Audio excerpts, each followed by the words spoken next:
ہمارے محلے میں ایک صاحب رہا کرتے تھے جن کا کسی صدمے یا بیماری کی وجہ سے دماغی توازن بگڑ گیا تھا۔ جب وہ ٹھیک ہوا کرتے تھے اس وقت بھی میں انہیں جانتا تھا۔ صاف رنگت، مضبوط شخصیت اور مہذب لہجہ، یہ تینوں اوصاف ان میں موجود تھے، لیکن اس دماغی بیماری کی وجہ سے ان پر اکثر ایسی حالت طاری ہو جاتی کہ وہ گندی گالیاں دینے لگتے۔ ظاہر ہے کہ اس وجہ سے سب ان سے خوفزدہ رہنے لگے۔ بچے ڈرتے بھی تھے اور موقع ملتے ہی انہیں چھیڑ کر مزہ بھی لیتے تھے۔ میں بھی ان سے گھبراتا تھا اور انہیں دیکھتے ہی اپنا راستہ بدل دیا کرتا تھا۔ وقت گزرتا گیا، میں انگلینڈ آ گیا اور یہی زندگی گزارنے لگا۔ کچھ سالوں بعد جب پاکستان گیا تو وہ نظر آئے۔ اس وقت بھی ان پر ایسی دماغی بیماری کا غلبہ تھا۔ ان کی آنکھیں غصے سے سرخ اور زبان پر گالیاں تھیں، لیکن اس بار ہمت کر کے ان کے پاس چلا گیا اور گرم جوشی سے انہیں سلام کیا۔ وہ اس شدید غضب کی کیفیت میں بھی چونک گئے اور غیر یقینی آنکھوں سے مجھے دیکھنے لگے۔ پھر گڑ بڑا کر دھیمے لہجے میں وعلیکم السلام کہا، مجھ سے ہاتھ ملائے اور خاموشی سے گھر کے اندر چلے گئے۔ اس کے بعد میرا معمول ہو گیا کہ ہر روز جب انہیں دیکھتا تو جا کر ملتا اور سلام کرتا۔ اس کے بعد جب بھی وہ اس غصے کی کیفیت میں ہوتے اور مجھے دیکھتے تو خاموش ہو جاتے۔ کچھ مہینوں پہلے جب دوبارہ کراچی گیا تو وہ مجھے دیکھ کر خود پاس آئے، سلام دعا کی، مزید پوچھا کب آئے اور کیسے ہو۔ ان کے جانے کے بعد میں خوشی اور حیرت دونوں پر مبتلا یہ سوچتا رہا کہ کیسے ہمارا ایک بظاہر معمولی عمل لوگوں کی زندگی کو بہتر کر سکتا ہے۔ کافی سالوں پہلے میں ایک ریٹیل سٹور میں مینیجر ہوا کرتا تھا۔ وہاں ایک انگریز لڑکی سے تمام مینیجرز بہت تنگ تھے۔ یہ لڑکی چھوٹی چھوٹی باتوں پر آنسو بہاتی رہتی اور ہر دوسرے روز بے ہوش ہو جاتی۔ شکل کمزوری کی وجہ سے اس قدر سفید تھی کہ جیسے خون ہی نہ ہو۔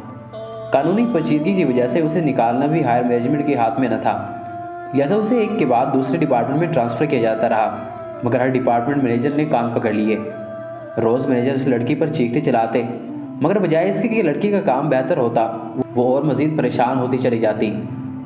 مجھے اس زمانے کیش کاؤنٹر کا انچارج بنایا ہوا تھا۔ مینیجرز کی میٹنگ میں یہ فیصلہ کیا گیا کہ اس کیش کاؤنٹر میں رکھا گیا جس کے بعد اس لڑکی کو جاب سے نکالا جا سکے۔ یہ میرے لیے ایک اذیت کا سبب تھا۔ میرے دل سے خواہش تھی کہ اس کی لڑکی سمیت کسی بھی جاب میں میری وجہ سے نہ جائے۔ پہلے ہی روز وہ بے ہوش ہو گئی، اسے ہوش میں لایا گیا اور کونسلنگ کے لیے پہلی بار مجھے مقرر کیا گیا۔ گفتگو سے مجھے اندازہ ہوا کہ اس کے پارٹنر نے اسے نہ صرف چھوڑ دیا ہے بلکہ اس کو یہ یقین بھی دلایا ہے کہ وہ ایک نہایت ہی ناکارہ انسان ہے۔ میں اس دن اس کی ذہنی حالت کو سوچتا رہا۔ اگلے روز میں نے اسے ایک آسان سا کام دیا جو اس نے کچھ دیر میں مکمل کر لیا اور مجھے ڈرتے ڈرتے چیک کرنے کے لیے بلایا۔ کام میں ابھی بھی کچھ نقص باقی تھے، مگر میں نے تنقید کی بجائے اس کی خوب تعریف کی۔ اپنی تعریف سن کر اس کی آنکھوں میں غیر یقینی کا طوفان امڑ آیا، جیسے یہ کوئی ناممکن بات تھی جو میں کہہ گیا۔ میں نے کچھ اور سٹاف ممبرز کو بلایا اور اس کا کام دکھا کر کہا کہ دیکھو کم وقت میں کام اس طرح سے کیا جاتا ہے۔ اس معمولی واقعے کے بعد جیسے لڑکی کو نیند سے جگا دیا، وہ ہر کام کو دل سے کرنے لگی۔ میں بھی اس کے کام کی ضرور تعریف کرتا۔ مہینہ بعد مجھے مینیجر میٹنگ میں پھر بلایا گیا۔ ہیڈ مینیجر نے کہا، عظیم ہم تو اس لڑکی کو نکالنا چاہتے تھے مگر اس نے تو کمال کر دیا۔ میں نے پوچھا ایسا کیا ہوا؟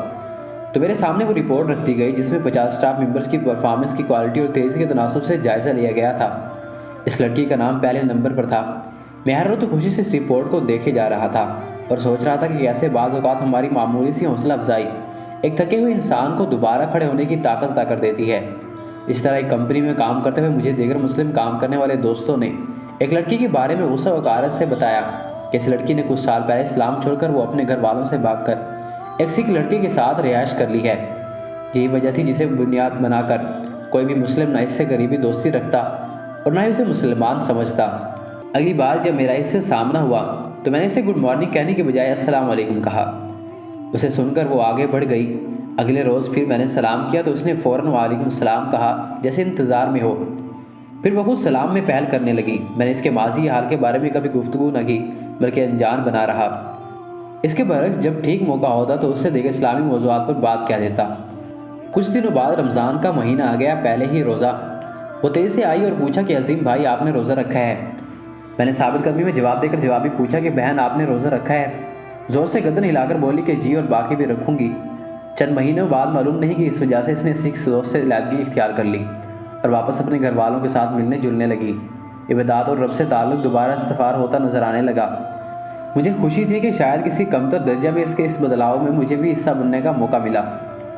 سوچتا ہوں کہ کیسے معمولی باتیں انسان کی سوچ کا زاویہ بدل دیا کرتی ہیں۔ مجھے آج یہ حقیقت سمجھ آ گئی ہے کہ انسان میں بڑی بڑی تبدیلیاں اکثر چھوٹی چھوٹی باتوں سے آیا کرتی ہے۔ زخم صرف جسمانی نہیں نفسیاتی بھی ہوتے ہیں۔ اور اگر مرہم رکھا جائے تو یہ روح کے زخم بھر بھی سکتے ہیں، یہ گھاؤ ٹھیک بھی ہو سکتے ہیں۔